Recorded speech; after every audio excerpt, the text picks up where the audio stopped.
प्याद्याला सुद्धा एक पाऊल आणि राजाला सुद्धा. फरक फक्त एकच, प्याद्यामध्ये आणि राजामध्ये.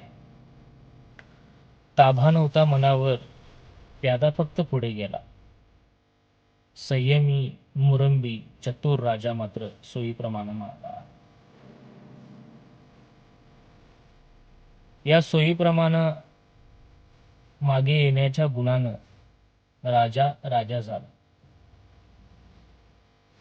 प्यादा मात्र चालीसाठी वापरला गेला.